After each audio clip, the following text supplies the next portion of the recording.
After 3 decades of friendship sa aking best friend na si Dave Daulo aka Dudoy na nakalakihan ko siyang tawagin ay napilit ko rin siyang umakyat ng Baguio. Kaya hindi ganun kadaling pilitin yan. Kaya andito na kami sa Baguio. Pero for now, ginawa lang muna namin stopover ang Baguio kasi nga long celebration ng Christmas, diba? Pag Berber months na, nung ang dami-dami ng tao dito sa Baguio City. Kaya, ayan, pupunta muna kami nga out of Benguet. Yan ang isi-share ko sa inyo sa My Journal in Motion, sa Love Life, me, myself, and I dito sa Alexander YouTube channel. Kaya kung hindi pa kayo updated, subscribe na kayo para parati kayo updated sa aking mga ganap. Kaya ngayon, binabaybay na namin ang papuntang Mountain Province sa Atok, Benguet. Kasi nga, di ba, sa Baguio, sandamakmakang tao ngayon, maraming turista. Kaya nag-decide kami na lumayo-layo muna sa Baguio. Kasi nga, para madama natin ang ating pagbabakasyon. Kasi susulitin na namin na napapayag ko si Dudoy. Kaya ayan, diba, tagtag. Kaya tulog kititulog ang lola mo. Pero dito kasi 2 hours ang biyahe from Baguio to Atok, Benguet. Kaya ayan, sigsag, kitisigsag aming pinagdadaanan. Diba, para kang dinuduyan. Kaya nga, ang aking friend, ayan, kititulog. Diba, damang-dama niya ang lamig ng simoy ng hangin dito habang bumabaybay kami papuntang sa aming destinasyon. Kaya ayan, habang pupunta kami ng destinasyon, syempre, libre na ang magagandang tanawin sa kapaligiran. Habang ayan, kami ay nag-stop over dito sa Sigid Tublay. Ang ibig sabihin ay ng Sigid Tublay ay resilient and adaptive. Yun ang kanilang pagkakahulugan. Kaya magandang pumunta dito sa Benguet. Makikita mo rin ang magagandang bundukin. Yan ang isi-share ko nga dito sa aking YouTube channel. Ang aming pagpunta dito sa Atok, Benguet after the year ends, diba? Ayan, diba? Dumating na kami dito ngayon dun sa aming destinasyon, sa aming pupuntahan sa Atok, Benguet kasama si Dave. Nandito na kami sa veranda ng aming pag-i-stayan dito sa Sunrise Cabin. Dito namin napiling magstay kasi dito itinuro ng tourist o ng turismo ng Benguet kay Miss Johan ng turista ng Office of Tourism ng Benguet. Kaya ayun, napaganda yung aming destinasyon, yung pag-i-stayan namin. Nandito kami sa Rurok o doon sa tuktok ng bundok dito sa aming pag-i-stayan ngayon. Kaya habang nandito na kami sa pag-i-stayan namin, video muna kami ng magandang lugar, diba? Nagka-captured kami ng aming mga moments. Kaya ayan, post kami ni Dave. Kasi nga first time namin tong mag-travel ng malayo together. Kasi dati pabula-bulakan lang kami. Pero ngayon, diba? After 3.5 decades ng aming friendship, ito na yung pinakamahaba o pinakamalayong aming narating. Pero kahit paano kasi syempre, diba, ito yung aming pag-i-stayan, ang aming napiling yung 2-bedroom nga na transient. Kaya ayan, kiti-emote pa rin. Ayan ang aming pag-i-stayan ng 2 araw. Kaya pagkatapos naming mamahinga, ayan, emote pa rin, kiti-emote, picture at video, kiti-video para nga iba-vlog ko sa inyo.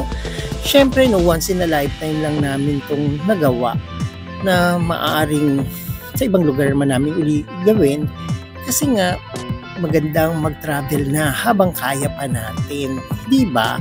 Tsaka hanggat gusto mo natin punta, mga gusto natin puntahan, diba? Kaya nakakabakel kasi nga napakalamig dito sa Mountain Province kasi nga 11 degrees yung kanilang lamig. Kaya napakalamig, diba? Tingnan mo, 0 visibility. Kaya napaka-foggy ng pagkakarating namin. Kaya ayan, gutom. Kaya nag-decide kami na maghanap ng kakainan later bago kami matapos dito sa kaka-emote dito sa lugar na sa labas ng aming tinutuluyan, dun nga sa Sunrise Cabin.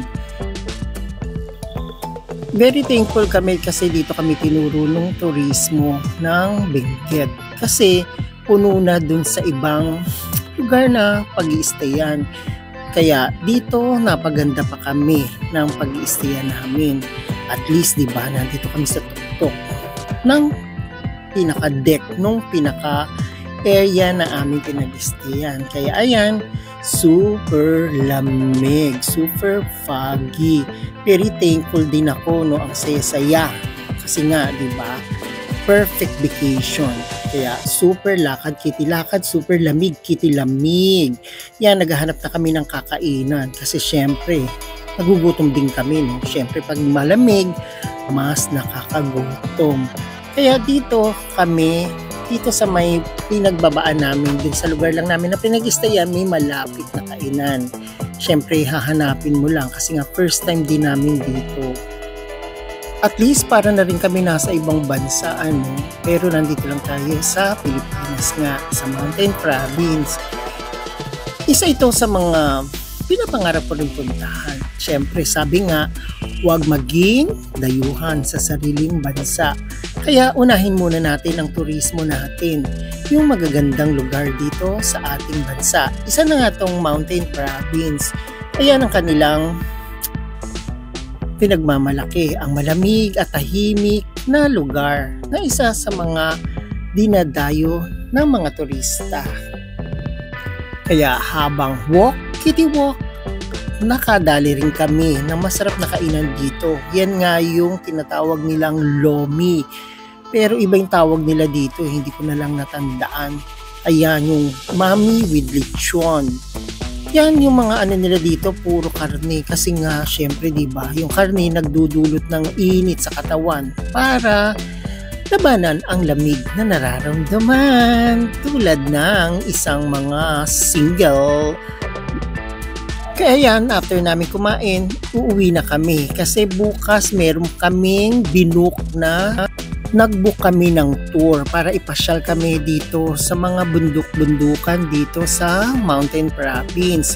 Pero syempre, no, pinaka-amaze ko dito, ayan, no, tignan yung maigi. Nasaksihan namin ng full moon dito sa may rurok ng bundok nga na pinag-istayan namin. Ayan, no, tignan nyo yung moon. Full moon siya, tapos yung fog niya nasa ilalim. Yan yung tinatawag na Sea of Cloud. Tapos yung pinakaibaba, yan yung bubungan. Tapos pero dun pa kami sa may itaas. Kaya ayan, kinaptured ko lang kasi minsan lang naman yan, ano, na masaksihan mo ang full moon dito sa pinapasyalan yung kabundukan dito sa Benguet. Kaya ayan, ano, amazed na amazed ako. Mamaya matutunghayan nyo. Kasama ko yung moon dito sa video nga lang.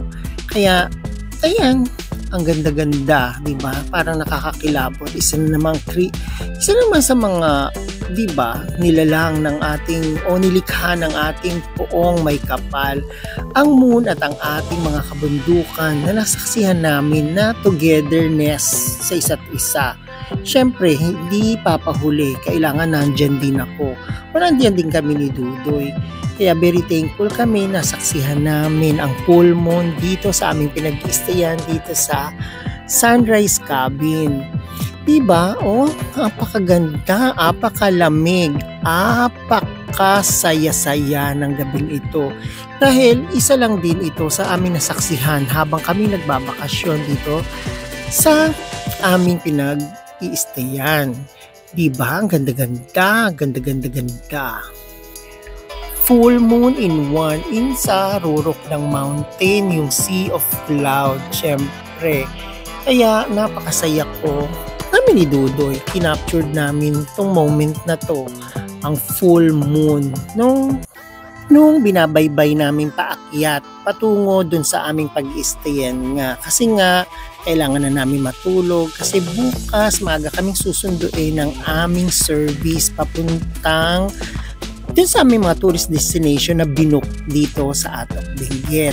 Kaya ayan, habang kaya pa, mag-travel tayo. Kasi habang kaya pa ng ating katawan, habang malakas pa tayo, ibigay na natin yung ating mga bucket list, di ba? Para ma-checka na to. Siyempre, sa lawak ng buong mundo, siyempre, hinay-hinay lang. Kasi siyempre, hindi naman lahat kaya natin puntahan. Pero yung mga kaya natin puntahan na natin. Para ma-check na natin ating mga dream escapade at para hanggat kaya pa ng ating katawan, travel na at para makondisyon pa ang ating isipan at ang ating buong pangangatawan at ang ating magandang kalusugan. O ayan, wala naman akong yaman na may bibigay sa inyo, pero kahit papaano meron ako na ikwento sa inyo para kahit papaano naman ang buhay natin ay gumagaang. Thank you for watching and God bless, and please share, like, and comment to my YouTube channel, and please subscribe, and thank you and Merry Christmas and Happy New Year sa ating lahat!